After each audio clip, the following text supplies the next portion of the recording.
Welcome back to our channel. Today we're diving into the wonderful world of backyard chickens. Whether you're a beginner or considering adding some feathered friends to your backyard, this video is for you. I'm Jim, and in this video we'll cover everything you need to know to get started with backyard chickens.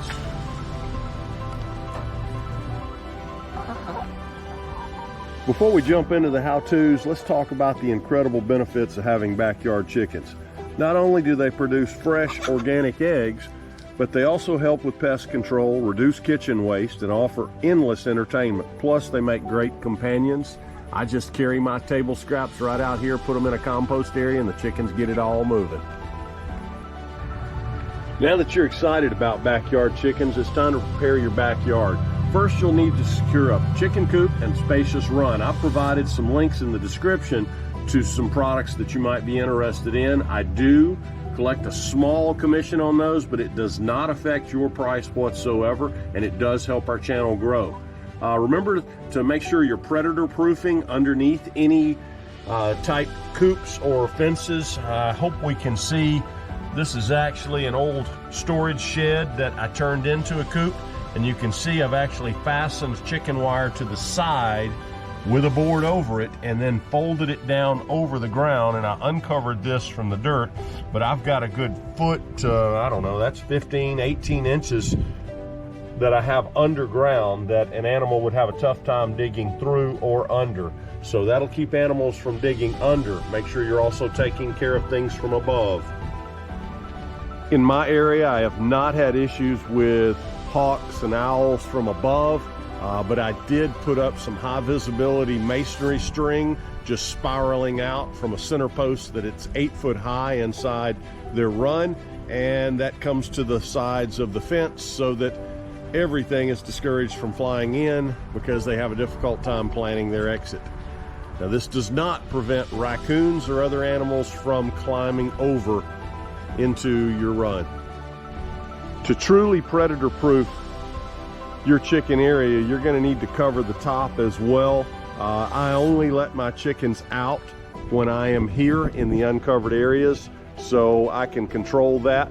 And typically I do not have issues with raccoons and possums during the daytime. At night, my chickens are locked up inside their coop. Make sure you check out some of the links to some of the contained chicken coop areas. You could actually set a small wooden coop inside one of these fenced in areas. It almost looks like a dog kennel, but you do have covered areas above. Lots of those available on the Amazon links I've provided. For automatic feeders, I've chosen this type. I hang it from the ceiling. Looks like it's about 6 inches off the ground. Make sure you do not put it below any roosting areas, or you know what will happen. They will poop all over it. This particular one, I've had no issues. Again, it's about 6 inches off the ground. Fill it up and you're good for a few days. I've got 11 chickens here, but I do feed them other ways outside. This is just inside their coop in a dry area. I'm also using the watering type cups. I have these hooked up to a PVC pipe, and that connects to a water barrel that's behind the chicken fenced in area, and these chickens learn real quick. They can peck the little yellow thing inside and get plenty of fresh water. This is rainwater, just gravity fed to the chickens.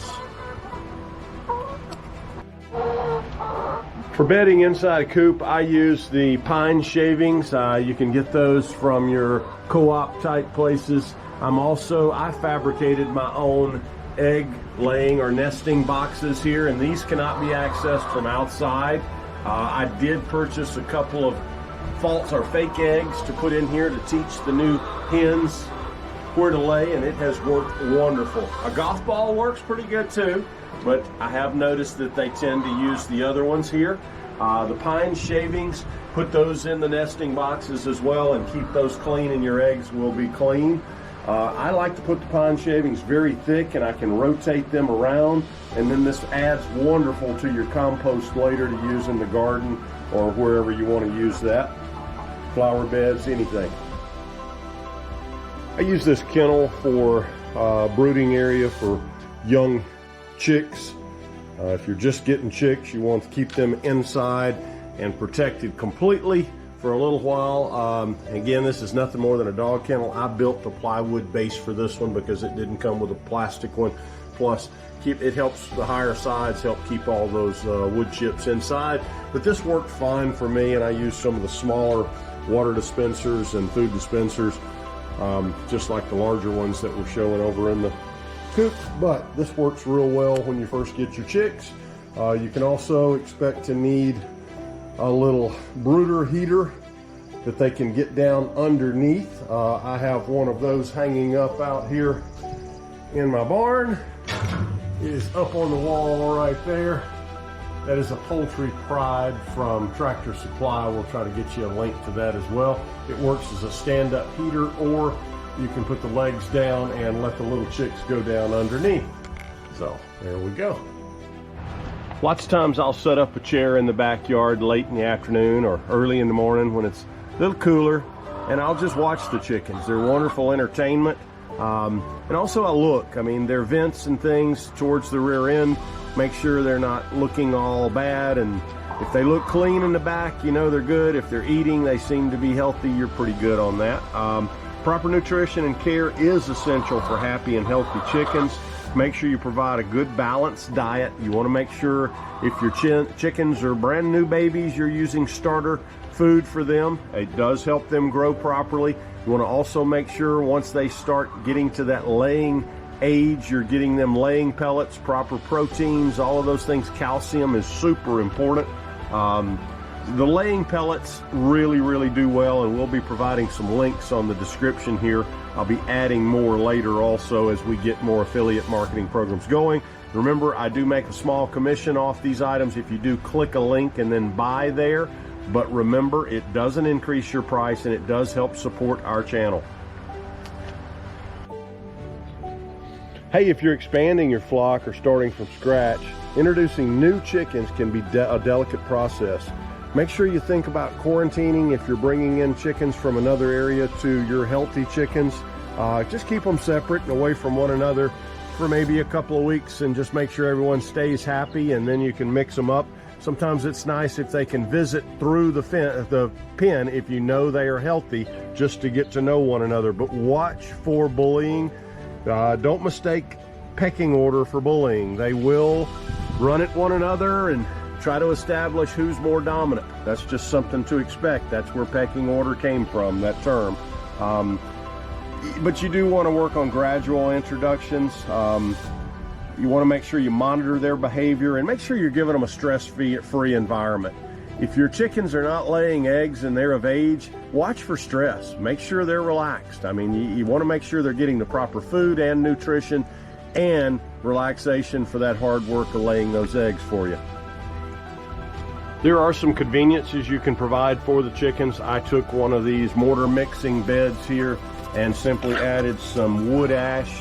The girls got really excited. A bug just flew up and bumped into me, and then they caught it over here. So Emerald, great job. But this is simply a mortar mixing bed that has some wood ash for my wood burning heater.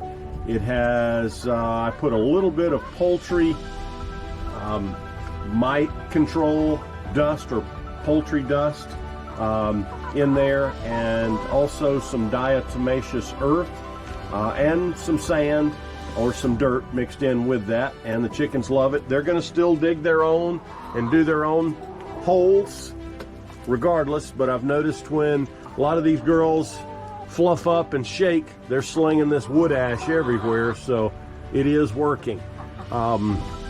Make sure you do provide them some type of way to dust bathe, though. That helps keep them pest free and makes them feel great. All the feathers that are ruffling them up a little bit become a little easier to deal with once they do the cleaning. So make sure you provide some area.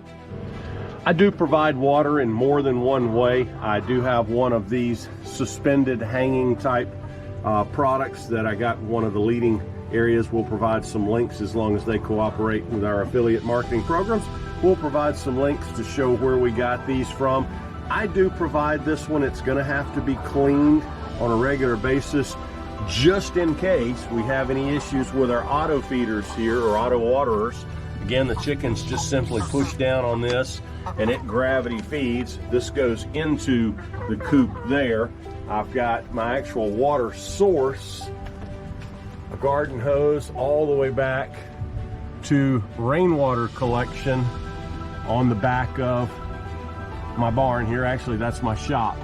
So I do not have to give them water from a hose or anything like that. They get true rainwater, and I am filtering that at that location. I've been fortunate enough to have nothing but healthy chickens. Keeping a clean coop and run will help in a preventative way. Watch for respiratory infections, parasites, egg binding, crop issues, vent gleat. Watch for inflammation around the rear end, basically. Discharge in that vent area. Heat stress, you can provide shade and help take care of that. Fans, fresh water.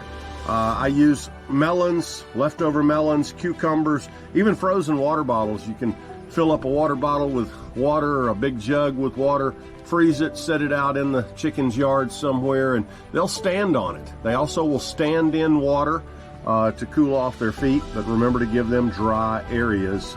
But hot weather, they definitely need some attention. Nutrition deficiencies can affect egg production and overall health. Make sure you feed your chickens a well-balanced food that has great reviews, or make your own mix. I use laying pellets mixed with black oil sunflower seeds and a little cracked corn. Add in some dried mealworms or fresh mealworms. You can make your own fly larva dispensers by using some buckets. I've seen that on Amazon, or actually seen that on YouTube, and I'll try to get some of those going in a video soon as well, so you can get your own fly larva. But make sure you get them plenty of table scraps. I think my chickens get a lot of protein from table scraps. It's sad to say, but if you put a chicken carcass, like from a rotisserie chicken from the grocery store, in with the chickens, they will absolutely shred it, pick it apart. I know that sounds terrible. I hope they're not listening to me as we speak, but they just picked some ribs clean soon, or just not too long ago from yesterday. So I know they will eat the meat. Remember, if you suspect any health issues with your chickens, it's best to consult a veterinarian who specializes in poultry to ensure proper diagnosis and treatment.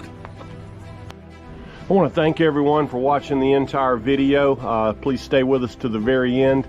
I am starting to get involved with some affiliate marketing programs through Amazon, Tractor Supply, and others. You know, those things, they don't cost you any more to use, and it will help our channel. If you need things, please search through some of the links that we're going to have in the description in this particular video. I also will start showing my contact information at the end of all these videos. Feel free to contact me, email, text, whatever you need to find out any more about what we're doing here. My chickens are very, very healthy right now. I've been learning from my cousin Kay, and she's awesome with them in Alabama. And again, she donated Ellie Mae and crew here for us, and everybody's getting along great now. And I really appreciate everyone. Don't forget your family, people. They're always there, even during the tough times. So thank you very much. We'll talk to everyone soon. Please like and subscribe. Have a great evening.